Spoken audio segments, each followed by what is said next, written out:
Isn't that a beautiful cedar tree? That's pretty straight and tall for being out here on the water. You know, I think a lot of times, most of them are a little more like the oak trees on the coast. They tend to grow a little less straight up and a little flatter and wider because of the wind conditions. That's I always like to look at that. Look at that one. You know, this was probably, look at those. See, they're a little more branched out, and that one's got some direction to it. That's because of at some point when it was growing, the wind blew really hard. It pushed it over that way, and it grew out like that. You know, when you're inland, most of the trees are nice and straight and tall. But people are like that too. And this is very important. The younger you are, the more plastic you are, mentally and physically too. A lot of what gets developed in our early days really sets the course for who we are and where we go in life. Now, that doesn't mean that things can't come along and still affect us as we get older in major ways, or that we can't change ourselves. It's just that it's a much slower process. These trees grow fast when they're little saplings, but they're also very delicate. And so the things that shape the sapling as it grows into a bit larger tree have a pronounced effect on its development. And so when you're little, and if you've ever seen the bonsai trees where they shape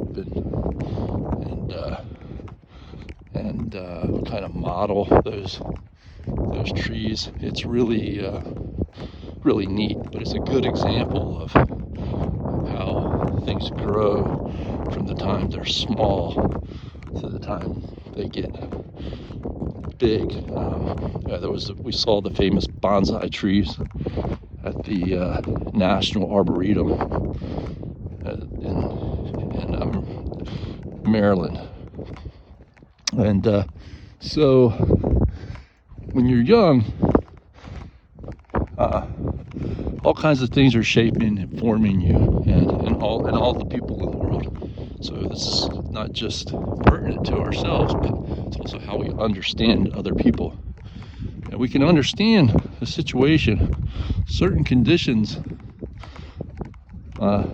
tend to have somewhat, not completely, but somewhat predictable effects on how a person grows up, their personality develops, and those sorts of things. And of course, sometimes that looks like genetics, and it's just because it's the situation or the culture that somebody's in that creates those things. And sometimes it is genetics, and sometimes it's more of like what we call epigenetics, meaning certain conditions turn on and off genes that we all have.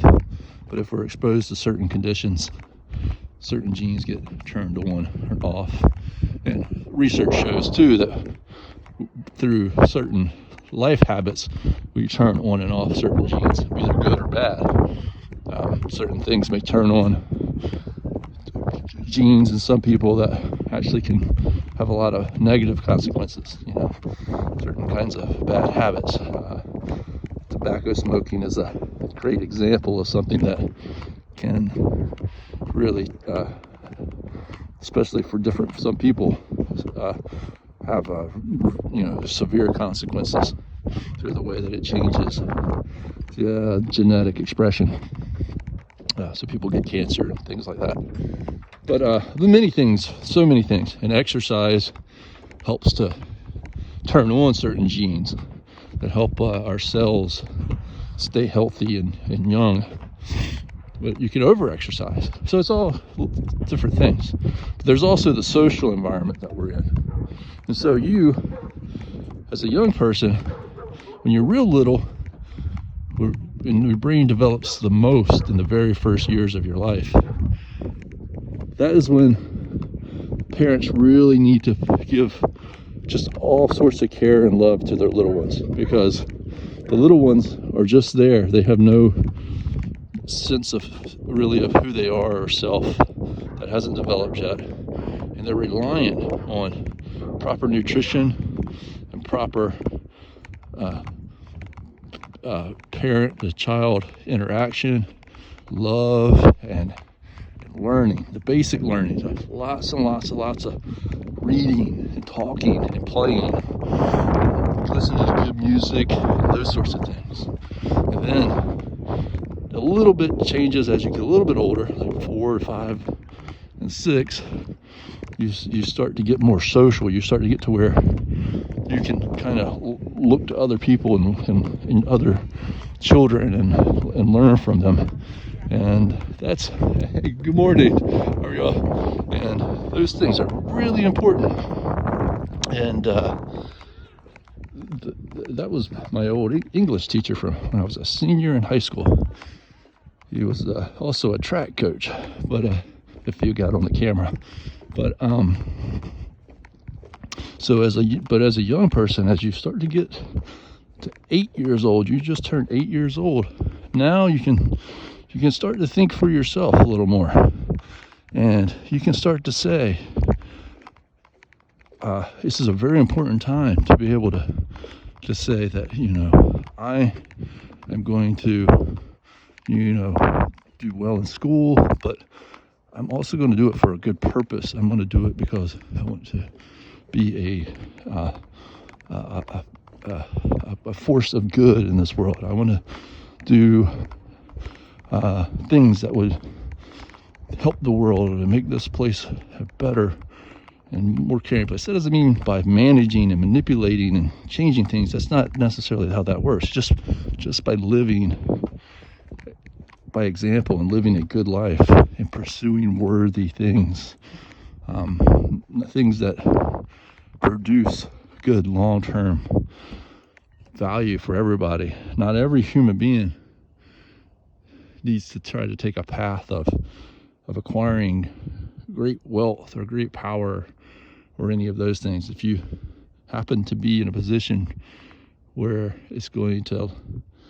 you are going to kind of acquire those things, you should only be doing them because it's the life is giving you that position in an honest and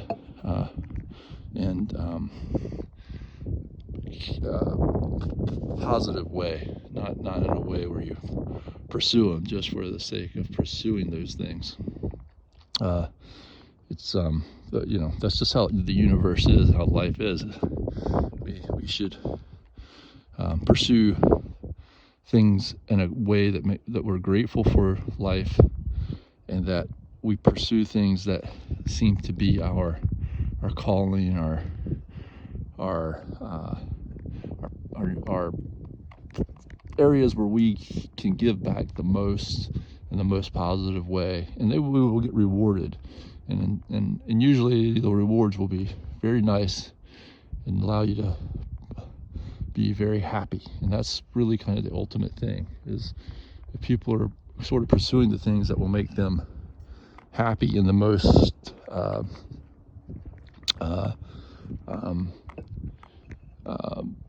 meaningful way of thinking of happy, not happy in the what we call there's happy that people now use the word happy to say just being excited in the moment or pleased in the moment. That's not what the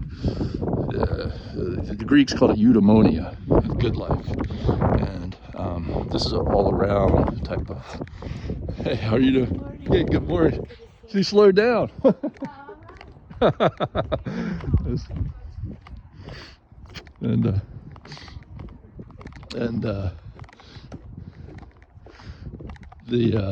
the exercise, and that lady, she runs, man, she runs marathons, or has, but lots of them. I think she said she'd run like, I forget how many marathons, but anyways, so